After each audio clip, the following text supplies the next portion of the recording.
A racist police officer unjustly attacked the twin black sisters. The situation seemed to spiral out of control, but everything took a dramatic turn when their father, a renowned surgeon, appeared. This story is not just a tale of injustice. It's a journey that uncovers hidden biases and showcases courage in the face of adversity. What truths will come to light, and what surprises lie ahead? Follow the story to discover moments filled with emotion and gripping drama. Before diving into the story, let us know in the comments where you're watching from, and don't forget to subscribe to the channel so you won't miss out on more powerful stories like this one. The vibrant sunset bathed the city's central park in golden hues, creating a peaceful scene as long shadows stretched across the narrow paths. The park, usually bustling with families, joggers, and groups of friends, was gradually emptying, leaving only a few people strolling under the evening light. Sitting on a bench near the pond, African-American twin sisters, Sophia and Natalie Carter, were enjoying a moment of relaxation after a long day of work. Sophia, with her soft black curls framing her delicate features, was a sharp attorney renowned for her impeccable arguments. Natalie, her younger sister with piercing eyes and a warm smile, was a brilliant data analyst, praised by colleagues for her meticulousness and logical thinking. Both were dressed in elegant business attire, exuding confidence and success. Amidst the serene atmosphere, their laughter echoed as they shared stories about work and the events of the day. "Do you remember their faces in the meeting today?" Sophia chuckled, her eyes sparkling with delight. "They didn't get a word in edgewise once I started pointing out all the flaws in their arguments." Classic Sophia. Natalie laughed, her eyes full of admiration. "You always leave them speechless. At least you didn't spend the entire day buried under mountains of spreadsheets like I did."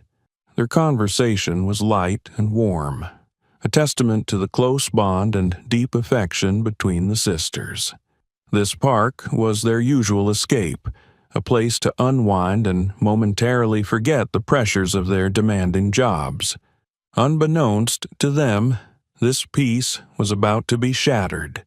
Not far away, Rick Thompson, a veteran police officer with over 20 years of service, stood with his arms crossed, watching them from a distance.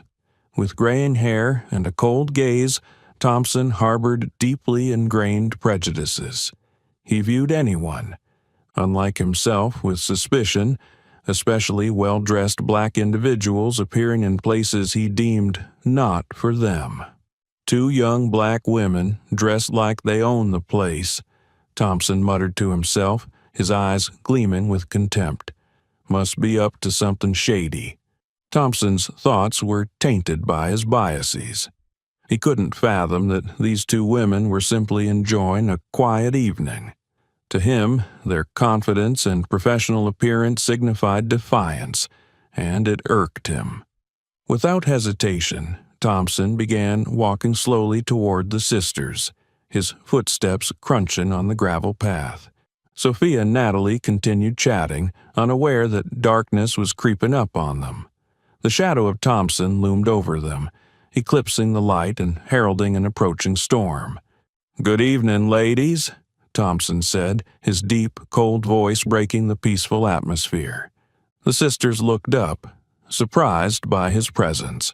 Thompson's tone was far from friendly. It carried an undertone of accusation. Sophia immediately sensed the tension radiating from the man. As a lawyer, she was skilled at reading emotions and intentions. In Thompson's gaze, she saw hostility. "Is there something we can help you with, officer?" Sophia asked, her voice calm but cautious. Her composure did little to ease Thompson's irritation. Instead, he felt challenged by her confidence. "I'm the one who should be asking you that," Thompson replied sharply. "What are you two doing here?" Natalie straightened her posture, sensing unease in the air. She kept her tone gentle yet firm. We're just enjoying the evening, officer. After a long day at work, this is where we come to relax." Thompson let out a dry chuckle, his cold gaze fixed on them. "Funny," he said, his voice dripping with sarcasm. "You two don't look like the type who'd just come here to relax." Sophia and Natalie exchanged a glance. They knew this was no ordinary conversation. Sophia took a deep breath, striving to maintain her composure as she replied, "If we've done something that concerns you, please let us know. Otherwise, we'd like to continue our evening in peace." Sophia's confident tone struck at Thompson's ego like a dagger. He took another step forward, his eyes glinting with challenge. "I don't like your attitude. People like you should know how to show respect when talking to the police." The tension enveloped Sophia and Natalie as Thompson stepped closer, his hand lightly resting on his belt near the flashlight as if to assert his authority. "I need to see your IDs," Thompson said, his tone leaving no room for negotiation. Sophia frowned but kept her voice calm as if she were addressing a courtroom. "Officer, we're sitting in a public park, doing nothing wrong. Requesting our IDs seems unnecessary. Could you explain why?" Thompson didn't answer immediately, offering instead a smirk laced with sarcasm. "Why? I don't think I need to explain myself. But, if you must know, not too long ago, I arrested a couple who looked just like you for carrying illegal substances. Don't think I'm not aware of your kind's little tricks." Natalie felt her chest tighten at Thompson's loaded words. She placed a reassuring hand on her sister's arm. "We've dealt with people like him before." "Stay calm, Sophia," Natalie whispered, her voice audible only to her sister. But Sophia couldn't let it slide. She was used to confronting baseless accusations. "Officer, we're not here to cause trouble, but your comparison is unjustified.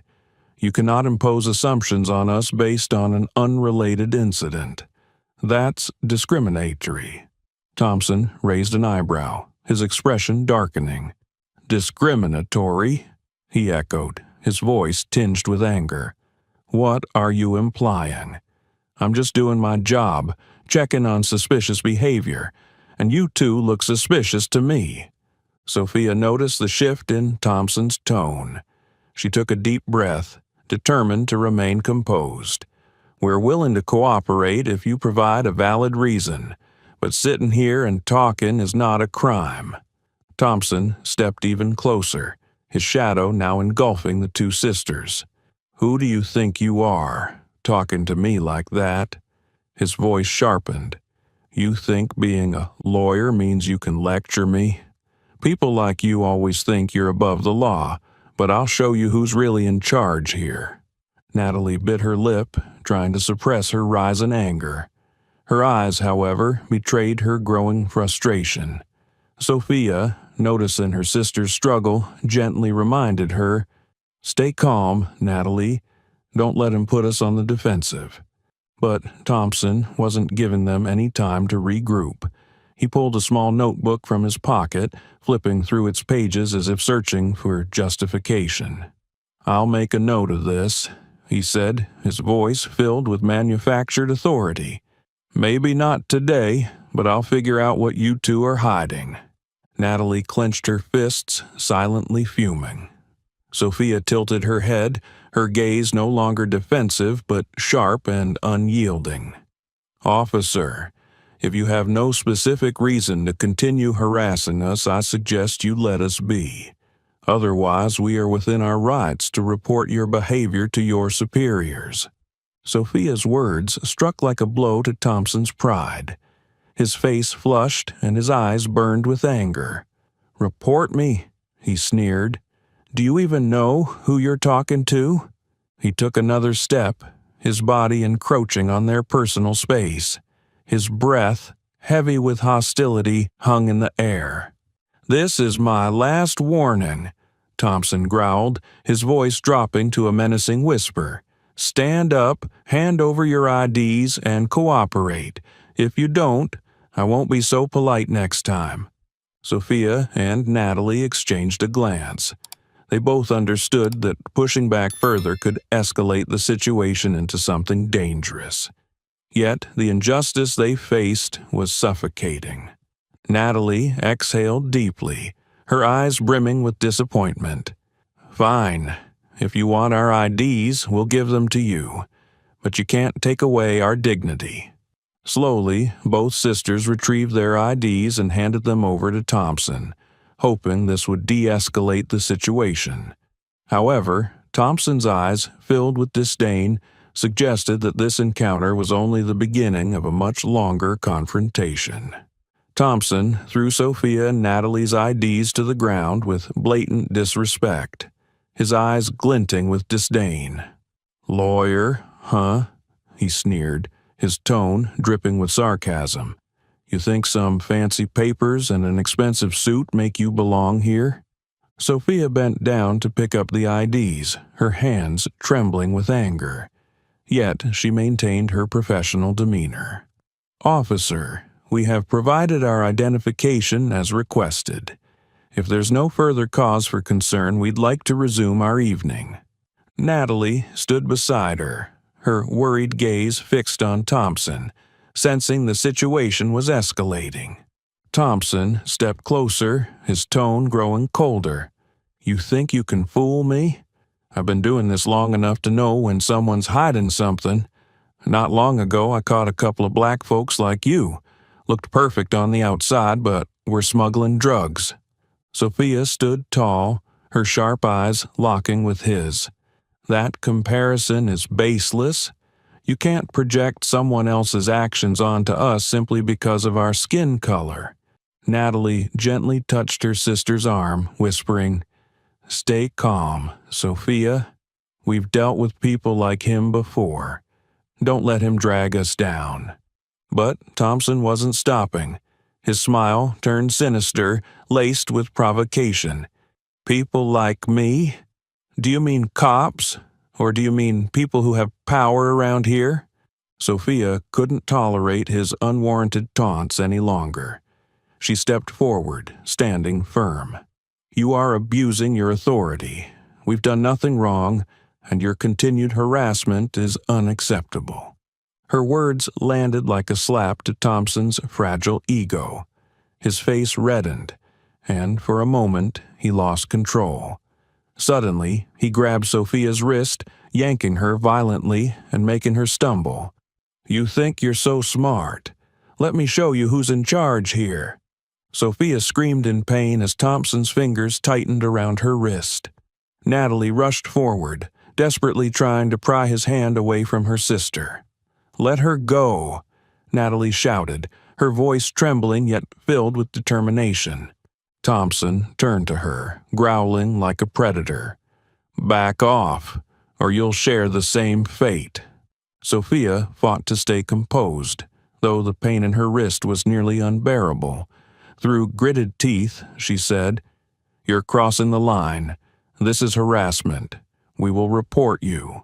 Thompson let out a cold laugh, squeezing her wrist even harder. "Report? Do you think anyone will listen to you? I am the law here." Not far away, a jogger slowed his pace as he caught sight of the scene unfolding in front of him. His eyes widened in shock as he saw Thompson gripping Sophia tightly while shouting at Natalie. The man clutched his phone, his foot lifting as though he might step forward, but he hesitated. Looking around nervously, as though waiting for someone else to intervene, he muttered under his breath, "This isn't my business, but they need help." He stood frozen for a moment before taking a few steps back, retreating without taking action. Meanwhile, Natalie stepped back, her eyes red with both anger and fear. Her hands shook as she pulled out her phone. Quickly, she opened the emergency tracking app her father, Dr. Samuel Carter, had installed to ensure his daughter's safety. Natalie typed a message. "Dad, hurry, we need you." She pressed send and took a deep breath, trying to mask her fear of Thompson. But her panicked eyes betrayed her.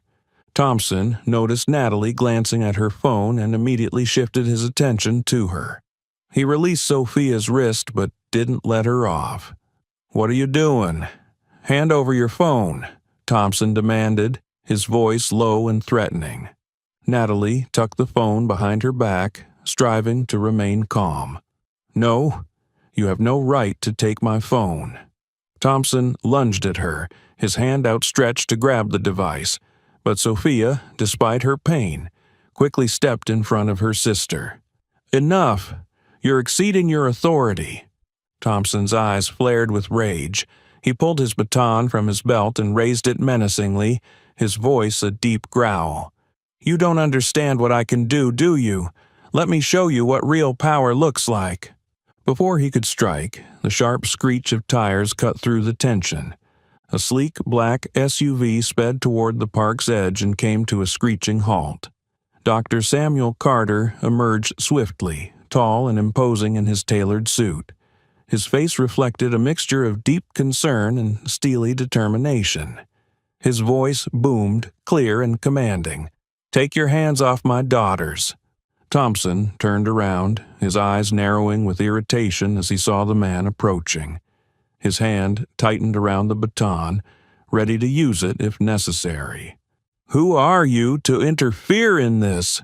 Thompson barked, his voice growing more forceful, masking the flicker of unease that crossed his face. Dr. Carter continued walking toward him, his gaze fixed on Thompson. Despite facing a man wielding a weapon, his demeanor remained impeccably calm, a quality honed through countless high-pressure surgeries.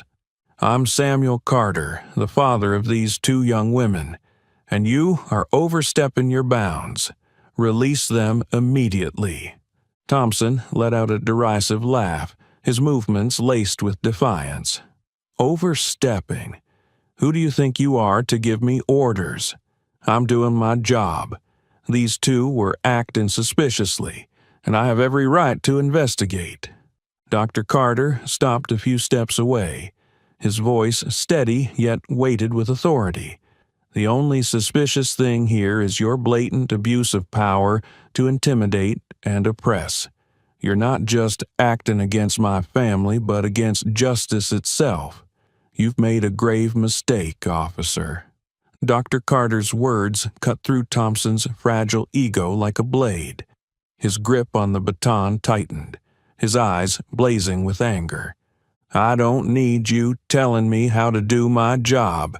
Do you think you can walk in here and scare me? Step back, or you'll regret it." Sophia, struggling to free herself from Thompson's grasp, cried out, her voice a mix of pain and concern. "Dad, be careful. He won't hesitate to use violence." Dr. Carter raised a hand to calm his daughters. Turning back to Thompson, his voice remained composed, but now carried a steely resolve. "I'm warning you one last time. Let my daughters go and no one else has to get hurt." Thompson, refusing to back down, swung his baton upward in a threatening motion, his eyes locked in defiance. "You think you're stronger than me? I'll show you what real power is." Dr. Carter moved with precision and speed, grabbing Thompson's wrist mid-swing. His grip was firm yet controlled, demonstrating remarkable restraint.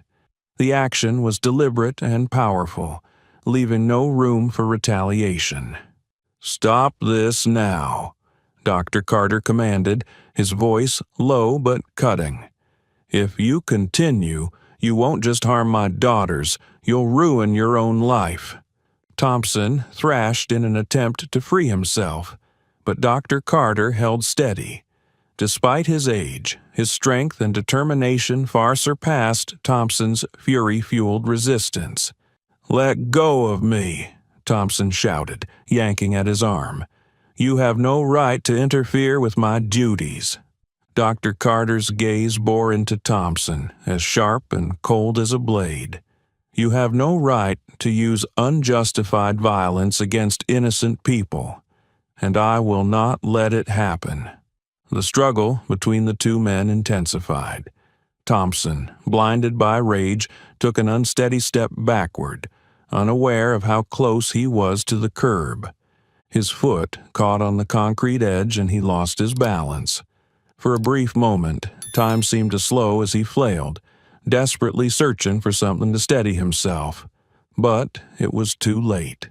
Thompson stumbled backward, falling hard. His head struck the sharp metal edge of a nearby bench with a sickening thud. The sound echoed through the park, silencing everyone around. Thompson lay motionless on the ground, blood trickling from his temple in a steady stream. Dr. Samuel Carter remained calm as he knelt beside Thompson, though his eyes burned with a quiet fury. Thompson lay motionless, blood trickling in small streams from his temple, but his breathing remained steady. As a doctor, Dr. Carter knew his ethical responsibilities, even toward a man who had just abused his power to harm his daughters. "Natalie, have you called an ambulance?" Dr. Carter asked, his voice firm yet composed. Natalie nodded, her voice trembling. "Yes, Dad. They're on their way." Sophia stood a few steps away, her expression a mix of shock and anger at what had just transpired. She turned to her father, struggling to hold back her frustration. "Why are you helping him? He deserved what happened to him." Dr. Carter looked up at his daughter, his gaze gentle but his tone resolute. "We help not because he deserves it, but because it's the right thing to do. You can hate what he did, but don't let it define who you are." Sophia bit her lip, her anger simmering, but she said nothing more. Natalie moved closer to her father, placing a comforting hand on his shoulder. "You're right, Dad, but it's hard to accept this time. What did we do to deserve being treated like this?" Dr. Carter sighed, putting pressure on Thompson's wound to stop the bleeding. "You didn't do anything wrong, Natalie, but standing for what's right often requires patience and compassion." The sound of sirens and flashing red and blue lights soon broke the stillness of the park. The atmosphere shifted immediately as police officers and paramedics arrived, their faces set with grim determination.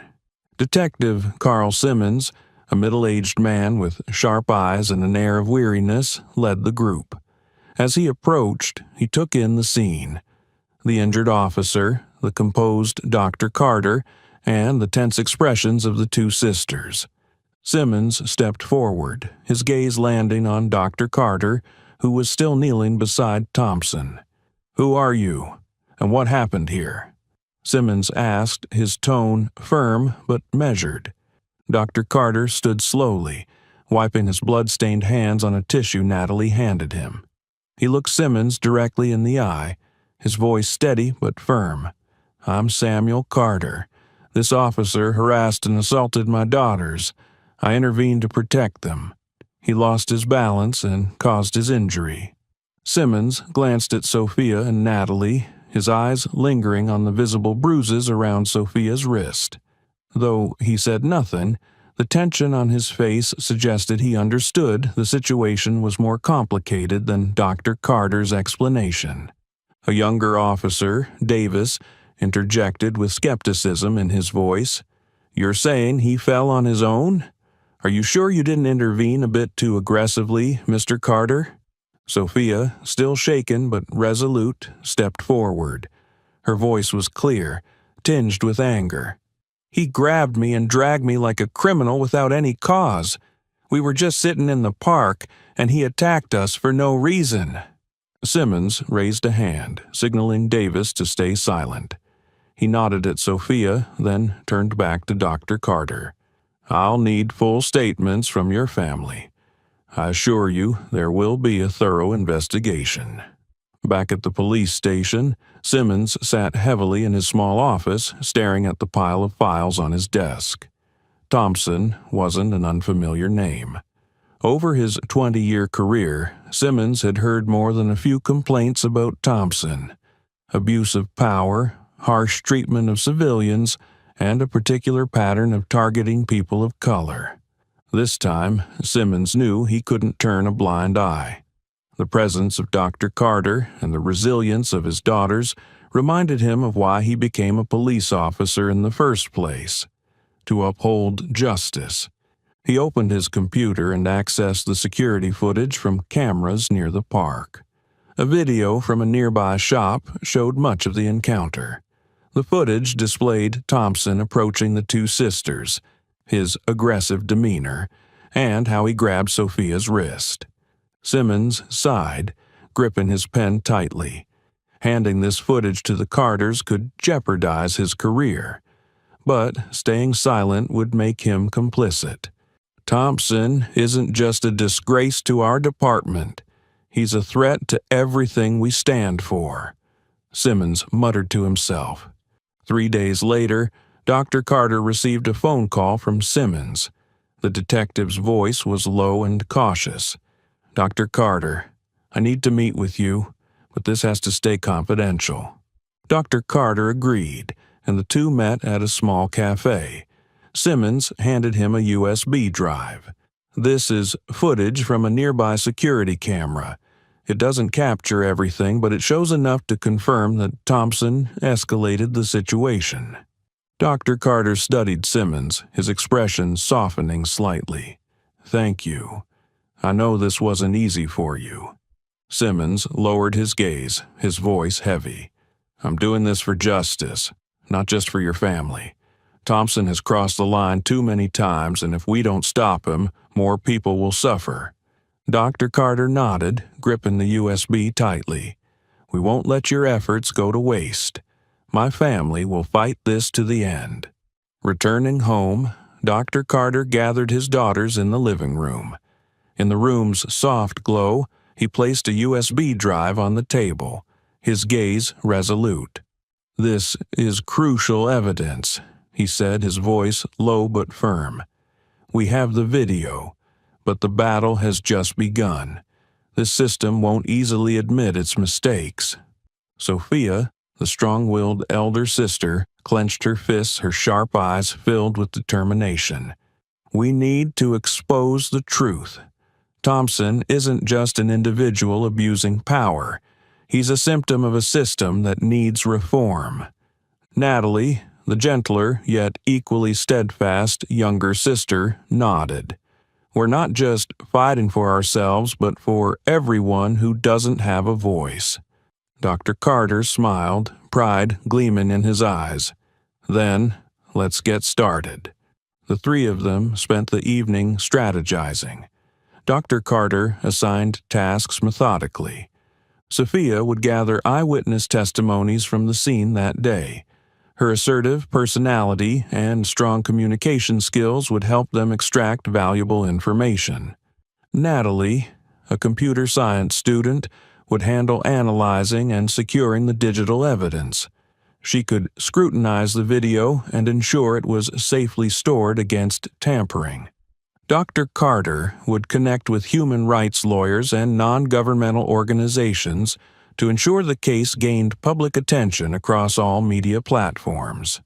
"Remember," he emphasized, "this isn't just our fight. We're laying the groundwork for broader change."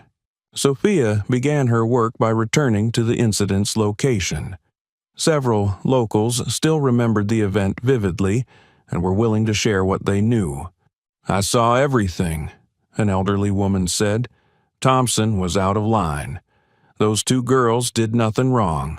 They were just standing there, and it was like he wanted to vent all his anger on them." A young man who had recorded part of the incident on his phone also agreed to help. "I felt like I should have done something, but I was scared. Now I'm ready to testify."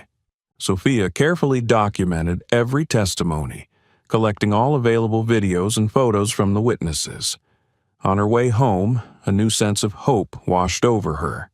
"We're not alone," she thought. Meanwhile, Natalie worked diligently to analyze the family's video evidence. Using video editing software, she enhanced every frame, highlighting Thompson's hateful expression and the terrified reactions of her and her sister. She also discovered a significant detail the family had previously overlooked. In the background, another officer appeared to be trying to restrain Thompson, but was ignored. This could become a critical point in proving that Thompson's actions were not condoned by his peers. Natalie secured all the data on a separate hard drive and uploaded it to an encrypted cloud storage platform. No one is going to sabotage this evidence, she resolved. Dr. Carter spent the following day making calls and sending emails to prominent human rights organizations and lawyers in the city. The first response came from an NGO called Justice for All. Linda Harris, the organization's representative, showed particular interest. This isn't just a case of individual abuse of power. This is an opportunity to question how law enforcement treats minority communities.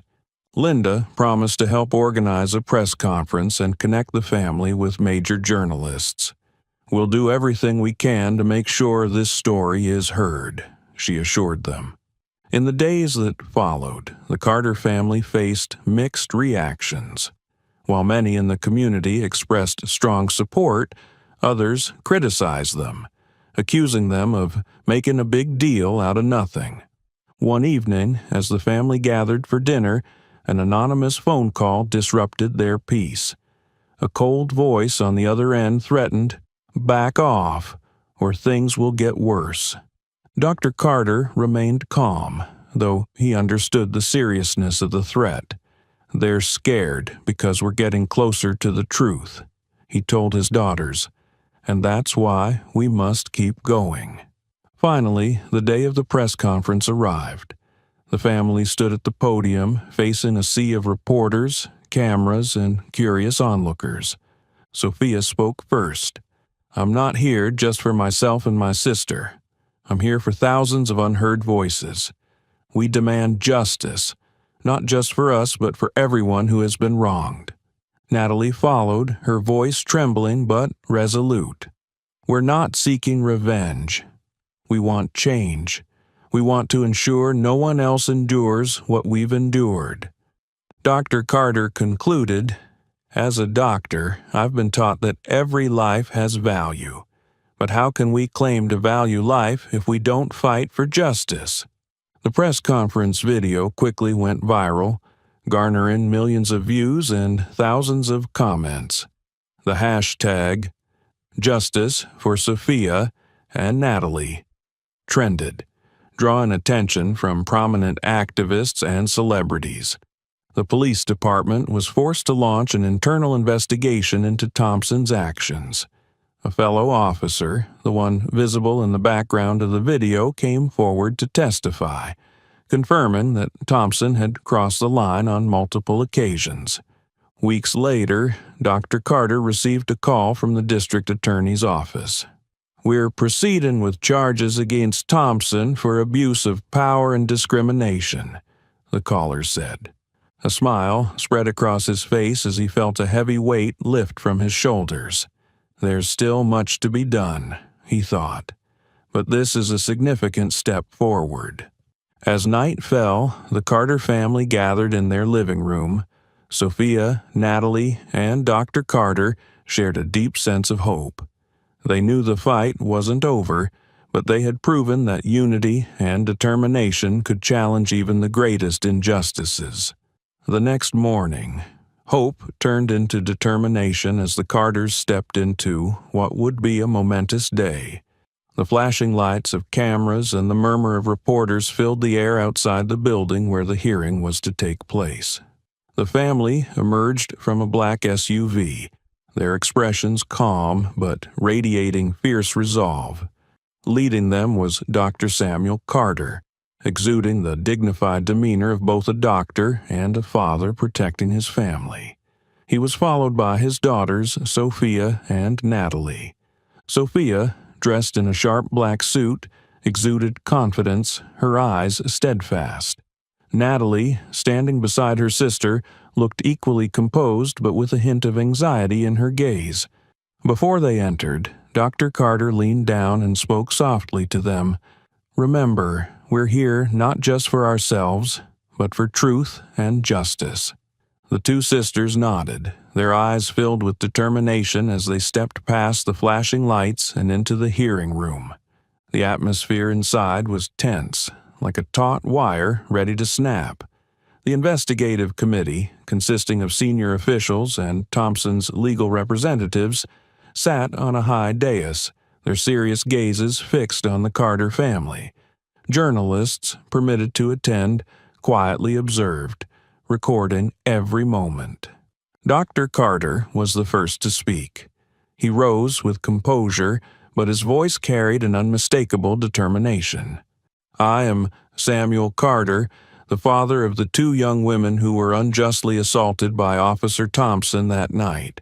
We are not asking for special treatment. We are asking for justice. Thompson exceeded his authority and caused harm not only to my daughters, but also to the community's trust in law enforcement." His words echoed through the room, capturing everyone's attention in complete silence. Sophia then stepped up to the stand, her gaze steady as she addressed the panel. "We are not here just to seek justice for ourselves," she began, her voice strong and unwavering. "We are fighting for everyone who has ever been treated unfairly, but lack the opportunity to speak out. Today, I want all of us to confront the truth. Officer Thompson's actions were not just an individual failure, but a symptom of a system that needs change." Her words hung in the air, leaving the room silent. Natalie, sitting beside her, squeezed her sister's hand, pride shining in her eyes. The Carter family's lawyer presented the evidence, and the room became eerily quiet. A large screen descended, and the security camera footage began to play. The video showed Thompson aggressively approaching Sophia and Natalie, his demeanor hostile. It displayed him grabbing Sophia's wrist and escalating the situation unnecessarily. The shouts of outrage from Natalie and Sophia's pained cries filled the recording, leaving the room visibly unsettled. As the video ended, a wave of tension rippled through the room. Some committee members lowered their heads, their expressions heavy. Thompson's lawyer leapt to his feet. "This video doesn't show the full context," he argued, his voice firm. "We don't know what happened before the recording began.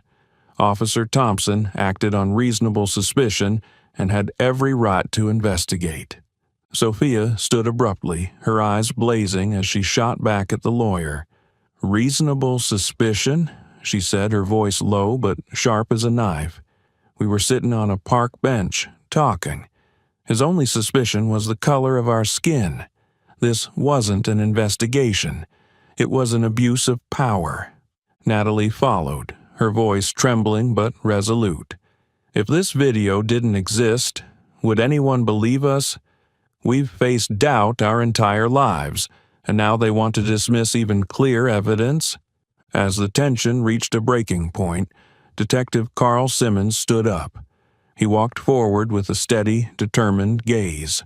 "I'm the one who provided this video," he announced, his voice firm and resonant.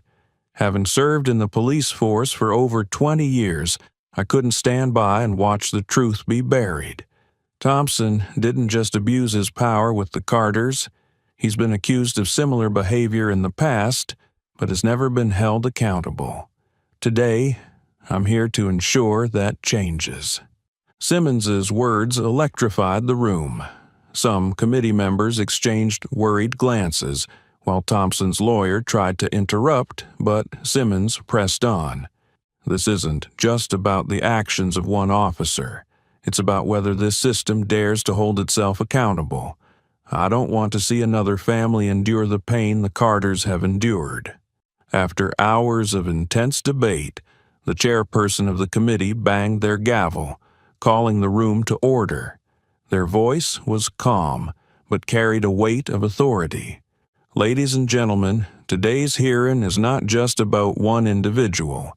It's a test of the very system we represent. I urge everyone to reflect carefully on what has been presented.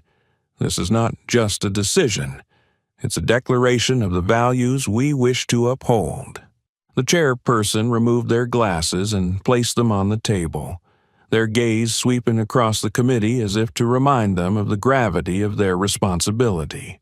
This hearing will recess so we can thoroughly review the evidence and consider all aspects fairly and judiciously. When we reconvene, I expect us to focus on what truly matters: truth and justice. The room fell into a heavy silence as the chairperson concluded. Some committee members exchanged contemplative looks, while others quietly examined the documents before them. "The hearing will resume in 30 minutes, the chairperson announced, leaving the room steeped in tense anticipation and unanswered questions. As the door to the deliberation room closed behind the council, the Carter family sat quietly in the front row, their eyes fixed on the empty table of the chairperson. In the hushed atmosphere, the only sound was the ticking of a clock, each member of the family grappling with the flood of emotions coursing through them. Dr. Carter, the steadfast patriarch, allowed a rare trace of tension to cross his usually composed face. His gaze occasionally flickered to his daughters, as if to reassure himself that they were holding up. He rested his hands on his lap, his fingers interlocked tightly, and let out a soft sigh. "We've done everything we could, but will justice truly prevail, or will the system once again find a way to shield itself?"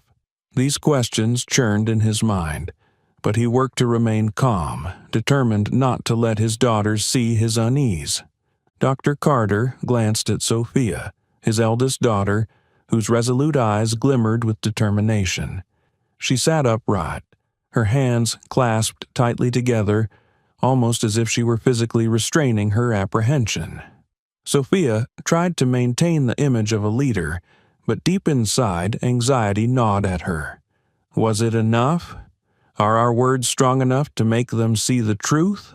Her thoughts strayed to the countless others who, unlike her and Natalie, did not have the chance to stand up and fight. The weight of responsibility pressed heavily on Sophia's shoulders, but she reminded herself she couldn't afford to falter. Sophia caught her father and sister looking at her, and their gazes seemed to fortify her. Leaning toward her father, she whispered, "Dad, no matter what happens, we've proven something.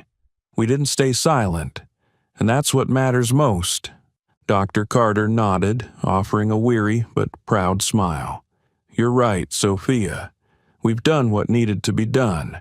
That's the real meaning of this fight." Natalie, the younger sister, sat quietly on the other side, her eyes cast downward, her hands resting on her lap.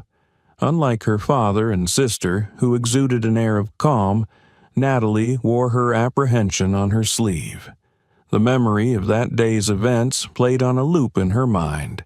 Do they truly understand the fear we felt? Will they be brave enough to do what's right? Natalie turned to her father, her eyes filled with uncertainty. "Dad, what if they don't make the right decision? What do we do then?" Dr. Carter placed a reassuring hand on her shoulder and gave it a gentle squeeze. "We won't stop, Natalie. This is only one step in a long journey. No matter what, we'll keep fighting, and you'll never face this alone. Sophia and I will always be here with you." His words brought a small measure of peace to Natalie. She nodded, her eyes reflecting newfound determination. "I won't give up either, Dad. Not just for us, but for those who don't have a voice." The atmosphere in the hearing room grew heavier with each passing minute. Every second felt like an eternity. Sophia glanced at the clock before turning back to her father and sister, attempting a reassuring smile. "Just a little longer. No matter what happens, we've done the right thing." From the audience seats, journalists and supporters of the Carter family kept their eyes on them. A few waved encouragingly when Dr. Carter turned back, and he responded with a slight nod. The presence of these strangers reminded him that his family's story had transcended their struggle. It had become a symbol of a broader movement, a call for justice and systemic change. As these thoughts swirled in the room, Dr. Carter's eyes landed on the USB drive tucked safely in his coat pocket. It was irrefutable evidence, their final hope. No matter the outcome, we've put the truth on the table. And truth has power. At the back of the room, a young journalist quietly snapped photos of the Carter family sitting together, a visual of unity in the face of adversity. These images would circulate widely, inspiring others also to seek justice. As Sophia, Natalie, and Dr. Carter sat close together, no words were exchanged, but their silence spoke volumes. It embodied their bond, their faith in one another, and their collective strength to face whatever lay ahead. Regardless of the decision, they knew they had done everything in their power. And they were not alone in this fight. Minutes later, when the chairperson returned, the tension in the hearing room tightened further. He gripped a stack of documents in his hand, his sharp gaze scanning the room. Every eye was fixed on him, on the Carter family seated at the front, on community members who had come to show their support. After adjusting his glasses, he finally spoke, his solemn voice breaking the silence. After reviewing all the evidence, including the video, witness testimonies, and internal reports, the council has reached a decision. Officer Rick Thompson will be suspended without pay for 6 months and required to attend conflict management and implicit bias training. A murmur of discontent rippled through the audience. Some shook their heads in disappointment, others expressed outright anger. Among them was Linda Williams, a veteran community activist. She turned to those around her, her voice low but brimming with fury. Is this all they can do? 6 months without pay? This is supposed to be justice? Sophia clenched her fists, her eyes blazing with fury. Beside her, Natalie's eyes brimmed with unshed tears, her efforts to hold them back evident. Dr. Carter, seated between his daughters, gripped their shoulders firmly as though trying to steady them. Unable to remain silent, Sophia rose, her gaze sharp as a blade. Her voice cut through the air, filled with restrained outrage but steady. Is this all he's held accountable for? He deliberately harassed and assaulted us without any justification, and all you require of him is to take a training course. Do you believe this will prevent such actions in the future?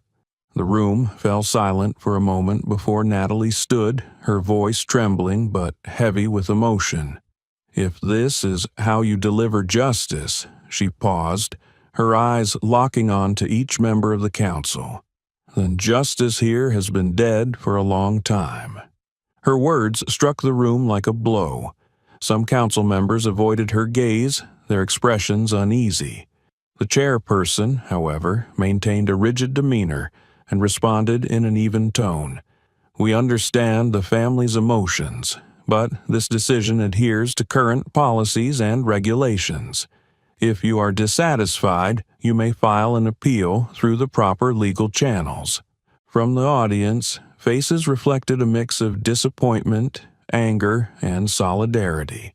An older man, Robert Johnson, raised his hand as though to speak, but only let out a deep sigh of helplessness. Linda Williams, who had been following the case from the start, stood up. She addressed the chairperson directly, her voice resolute. This council has just shown us why people like Thompson can exist in the police force for so long. You've missed an opportunity to reform this system and restore our trust. You're not protecting justice. You're protecting yourselves. Her words ignited murmurs of agreement throughout the room. Voices from the community rose, their frustration spreading like wildfire. Sophia and Natalie exchanged glances, and in that moment they felt the strength of the people standing with them. Dr. Carter stood as well, walking to face the council. His voice was calm, but carried undeniable weight. This system has failed. not just my family, but everyone in this room who once believed justice was something attainable." He fixed his eyes on the chairperson, his gaze piercing. "But remember, justice isn't yours to control. It lies in the truth, and the truth will always prevail." As the hearing concluded, the Carter family walked out into the crowd waiting outside. Flashbulbs exploded, and cameras turned to capture them. A reporter pushed forward with a question. "Dr. Carter, what are your thoughts on today's decision?" Dr. Carter paused, his face resolute. "Today, my family didn't receive justice. But we are not discouraged. This is just one small battle in a larger war, and we will not stop." Sophia stepped forward, continuing her father's words. "We are not fighting just for ourselves. We are fighting for everyone who has been silenced, for those treated unjustly and never heard. We call on everyone to join us in demanding a fairer system." Applause erupted from their supporters. A young woman, holding a child in the crowd, shouted, "Carter family, we stand with you." Back home, the Carter family gathered in their living room. The room was quiet, but their eyes still burned with determination. "We won't stop here," Dr. Carter said, his voice steady. "They think a vague decision will make us give up, but they're wrong." Sophia nodded. "We need to amplify our story, attend conferences, work with activists, and draw national attention. If they won't change this system willingly, we'll force them to." Natalie, still visibly shaken but resolute, added, "We've started a wave. Now it's time to turn it into a tsunami." After the disappointing hearing, the Carter family refused to let the controversial decision dampen their resolve. Instead, they transformed their frustration into a burning determination to fight, not just for themselves, but for all those who had been treated unjustly. Their story quickly spread, becoming a media sensation and a source of inspiration for countless others. In the days following the hearing, Dr. Carter often spent time in quiet reflection. One evening, as he sat with his daughters in the living room, he broke the silence. His voice was warm, yet filled with emotion.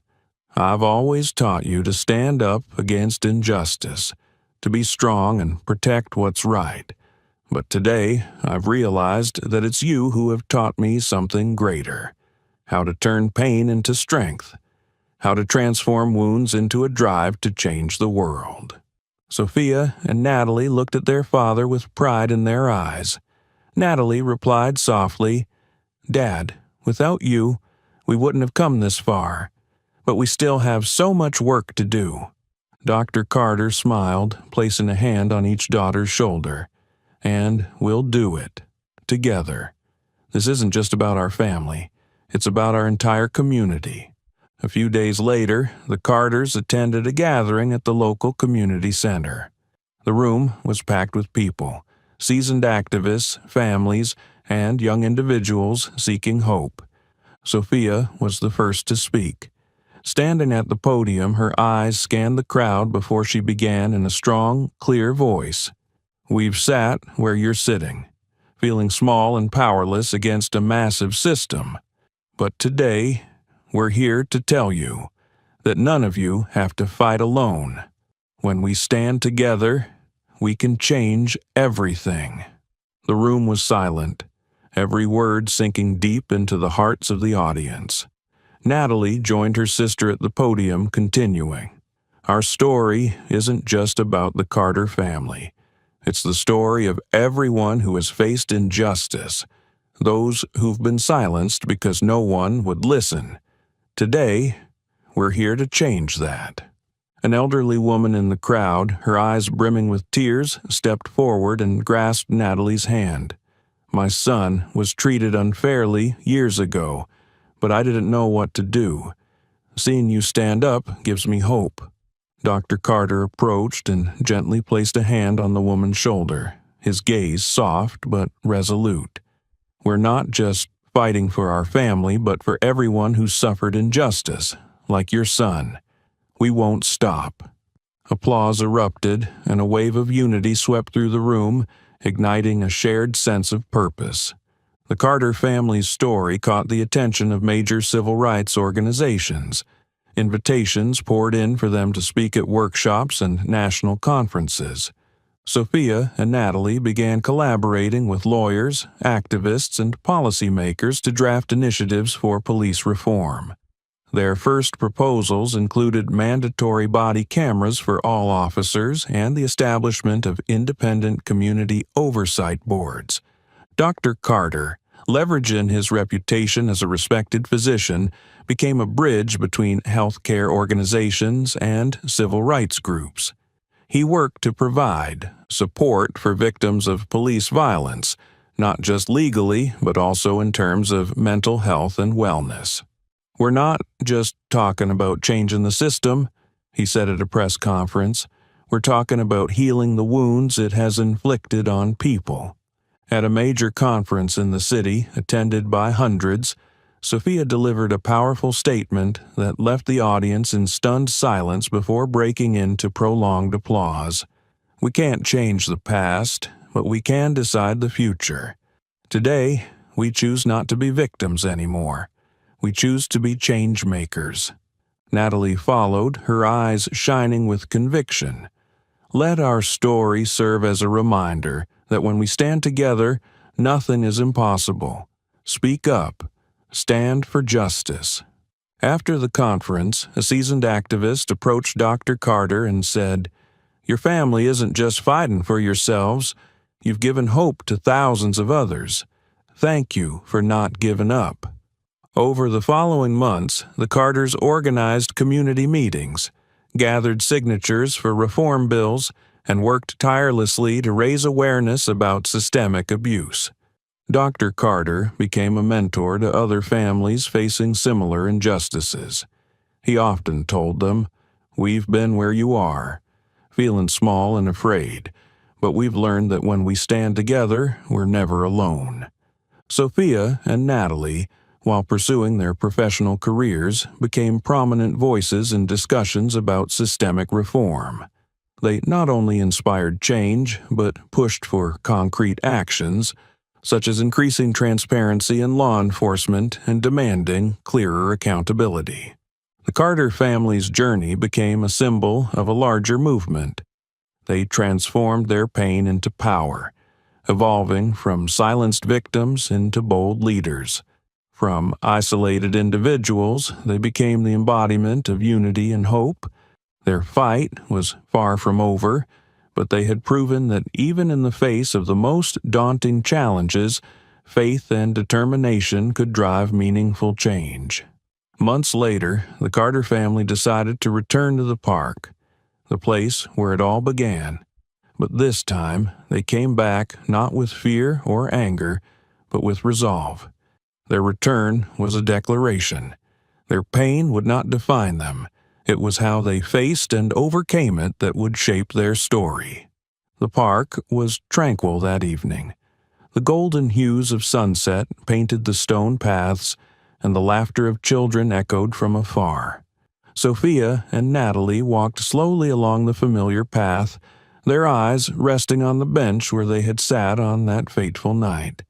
The cold dread that once haunted them had been replaced with a profound sense of peace. "Everything looks the same," Natalie said quietly, her voice thoughtful. "But I feel different, Sophia. I feel like we've changed." Sophia nodded, her gaze fixed on the horizon. "We have changed, Natalie, but it hasn't made us weaker. It's made us stronger. This place no longer holds our fear. It's a part of the story we've rewritten." Behind them, Dr. Carter stood silently, watching his daughters. A soft smile crossed his face as pride swelled in his heart, seeing how they had transformed their pain into strength. As they approached the bench, an elderly woman appeared. She wore a worn wool coat, her face lined with wrinkles, but her eyes shone brightly. She hesitated for a moment before speaking, her voice trembling slightly. "You're the Carter family, aren't you?" Sophia turned, nodding gently.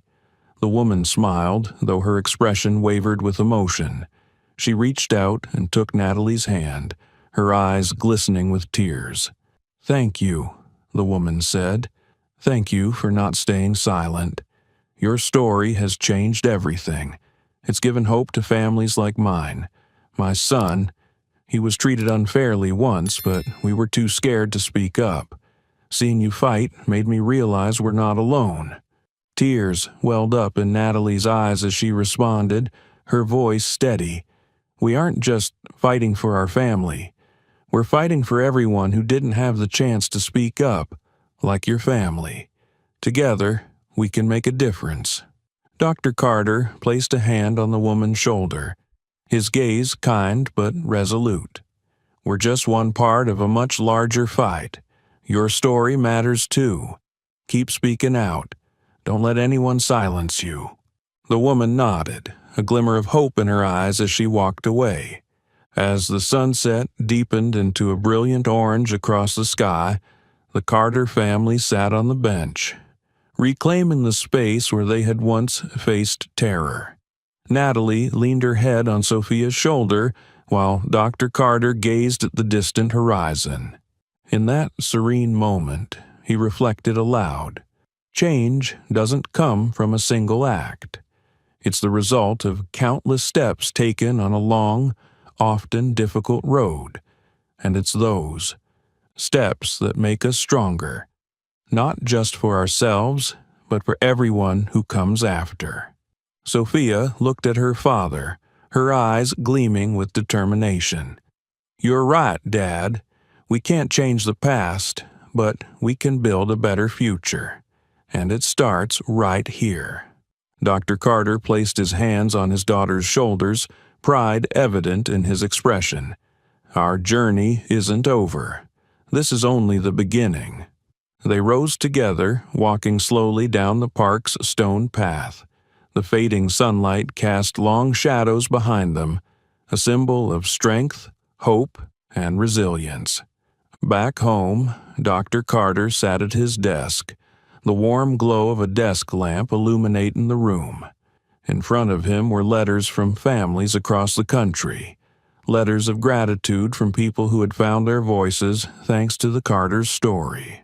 Sophia and Natalie entered, each holding stacks of documents about the reform initiatives they were working on. Natalie spoke first. "Dad, we have a community meeting tomorrow. We'll keep fighting for what we started." Dr. Carter nodded, his eyes reflecting his resolve. Picking up a letter from a family in a distant state, he read the final lines aloud. "Because of you, we know justice isn't a distant dream. It's something we must fight for every day." Looking at his daughters, he said firmly, "We're not just fighting for ourselves. We're doing this for everyone, and we won't stop." In the months that followed, the Carter family continued their work. They didn't just inspire.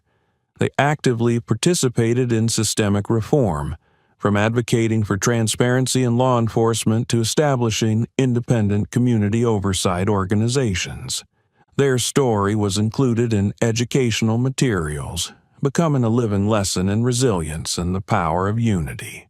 They became symbols for those who had been mistreated, proving that even the smallest voices could drive monumental change. One evening, as they sat together in their cozy living room, Sophia said quietly, but with conviction, "We don't know exactly how things will change, but we know we've done the right thing." Natalie nodded. "And we'll keep going until justice is no longer a distant dream." Dr. Carter looked at his daughters, his eyes glowing in the soft lamplight. "We've accomplished something extraordinary, but this is only the beginning. Let's keep moving forward, never stopping." As they gazed out the window at the softly lit street outside, their silhouettes reflected the light of an unyielding flame, a flame of hope, strength, and determination. This story isn't just about injustice. It's a powerful reminder that courage and persistence can change everything. The Carter family stood against abuse of power, not just for themselves, but to protect those without a voice. But the question remains, will the system truly change, or will it continue to obscure its failures? What do you think of how the Carter family faced this injustice? Share your thoughts in the comments below. We'd love to hear from you. Don't forget to like, share, and subscribe for more inspiring stories. Thank you for watching, and we'll see you in the next video.